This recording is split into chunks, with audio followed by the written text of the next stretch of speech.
Assalamualaikum warahmatullahi wabarakatuh. Perkenalkan saya Emrap Syara dari Prodi Perpajakan dengan NIM C0D024018. Di sini saya akan menjelaskan PPT saya dengan materi mengisi SPT PPh pasal 21 atau 26. Latar belakang. Pajak merupakan sumber utama penerimaan negara yang digunakan untuk membiayai pengeluaran rutin dan pembangunan nasional. Salah satu pajak penting dalam sistem perpajakan Indonesia adalah pajak penghasilan atau PPh. Khususnya PPh pasal 21 dan pasal 26. PPh pasal 21 dikenakan atas penghasilan yang diterima oleh orang pribadi dalam negeri dari pekerjaan, jasa, atau kegiatan. Sedangkan PPh pasal 26 dikenakan atas penghasilan yang diterima oleh wajib pajak luar negeri dari sumber di Indonesia.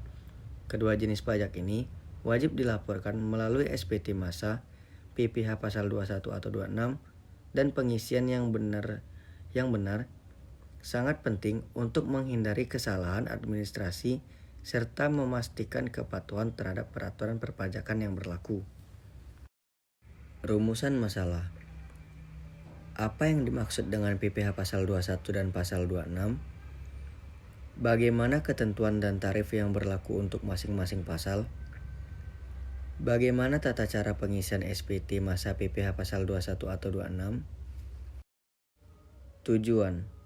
Untuk memahami pengertian dan dasar hukum PPh pasal 21 dan pasal 26, untuk mengetahui subjek, objek, dan tarif PPh pasal 21 atau 26, serta untuk mempelajari cara pengisian SPT masa PPh pasal 21 atau 26 secara benar.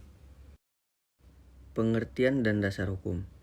PPh pasal 26 dikenakan atas penghasilan yang diterima oleh wajib pajak luar negeri dari sumber penghasilan di Indonesia. PPh pasal 21 adalah pajak yang dipotong atas penghasilan berupa gaji, upah, honorarium, tunjangan, dan pembayaran lain yang diterima oleh orang pribadi dalam negeri.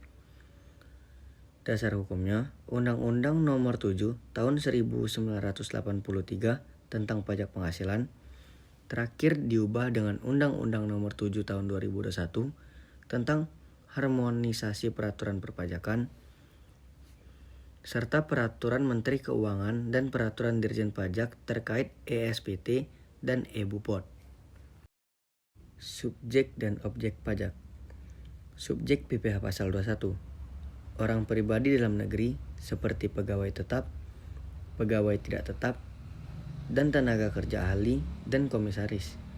Objek PPh pasal 21, gaji, upah, honorarium, bonus, atau tunjangan dalam bentuk apapun.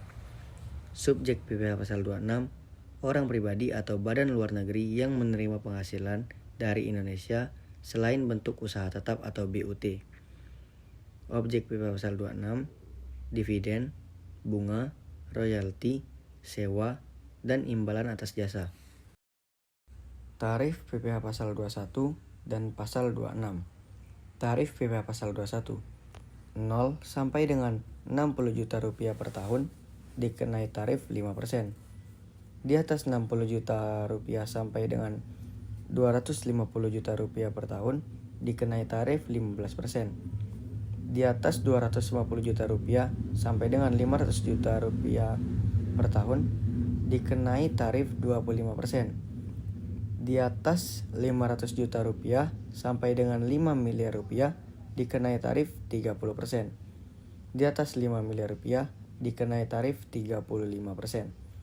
Tarif PPh pasal 26 sebesar 20% dari jumlah bruto penghasilan kecuali ada perjanjian P3B yang menetapkan tarif lebih rendah.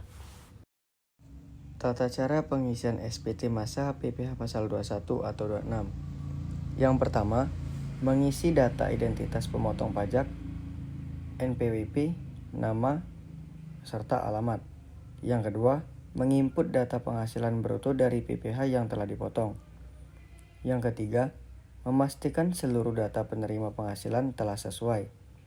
Yang keempat, menyertakan bukti potong pajak yang dibuat. Yang kelima, melakukan penyetoran PPh ke bank, persepsi, atau melalui e-billing. Yang terakhir, melaporkan SPT massa melalui aplikasi e-SPT atau e-Bupot sebelum tanggal 20 bulan berikutnya. Kendala dalam pengisian SPT. Dalam pelaporan SPT, kendala yang sering muncul antara lain kurangnya pemahaman terhadap peraturan pajak yang sering berubah, kesalahan dalam penginputan data penghasilan, serta keterlambatan pelaporan yang berpotensi menimbulkan sanksi administrasi. Untuk menghindari hal tersebut, diperlukan pelatihan dan pembinaan rutin agar petugas pajak dapat melaksanakan pelaporan dengan tepat dan sesuai ketentuan yang berlaku. Dampak dan manfaat kepatuhan. Kepatuhan dalam pelaporan SPT memberikan manfaat besar bagi wajib pajak dan negara. Bagi wajib pajak, kepatuhan membantu menghindari sanksi serta menunjukkan tanggung jawab profesionalitas. Bagi negara, meningkatnya kepatuhan berdampak pada bertambahnya penerimaan pajak yang mendukung pembangunan nasional serta memperkuat stabilitas ekonomi. Kesimpulan, PPh Pasal 21 dan Pasal 26 merupakan bagian penting dalam sistem perpajakan Indonesia karena mengatur pemotongan pajak atas penghasilan wajib pajak, baik dalam negeri maupun luar negeri. PPh Pasal 21 dikenakan atas penghasilan orang pribadi dalam negeri, sedangkan PPh Pasal 26 dikenakan atas penghasilan wajib pajak luar negeri dari sumber di Indonesia. Pemotongan dan pelaporan pajak melalui SPT massa menjadi kewajiban setiap pemotong pajak sebagai bentuk kepatuhan terhadap peraturan yang berlaku. Dengan kemajuan teknologi seperti aplikasi e-SPT dan e-Bupot, pelaporan pajak kini lebih mudah, cepat, dan akurat, sekaligus membantu meningkatkan kepatuhan wajib pajak serta mengurangi kesalahan administrasi. Oleh karena itu, pemahaman yang baik tentang tata cara pengisian SPT massa PPh Pasal 21 dan 26 sangat penting agar kewajiban perpajakan dapat dipenuhi dengan benar dan tepat waktu. Baiklah teman-teman, mungkin cukup sekian materi yang dapat saya sampaikan. Jika ada salah kata dan kurang, saya mohon maaf. Terima kasih teman-teman sudah menonton. Wassalamualaikum warahmatullahi wabarakatuh.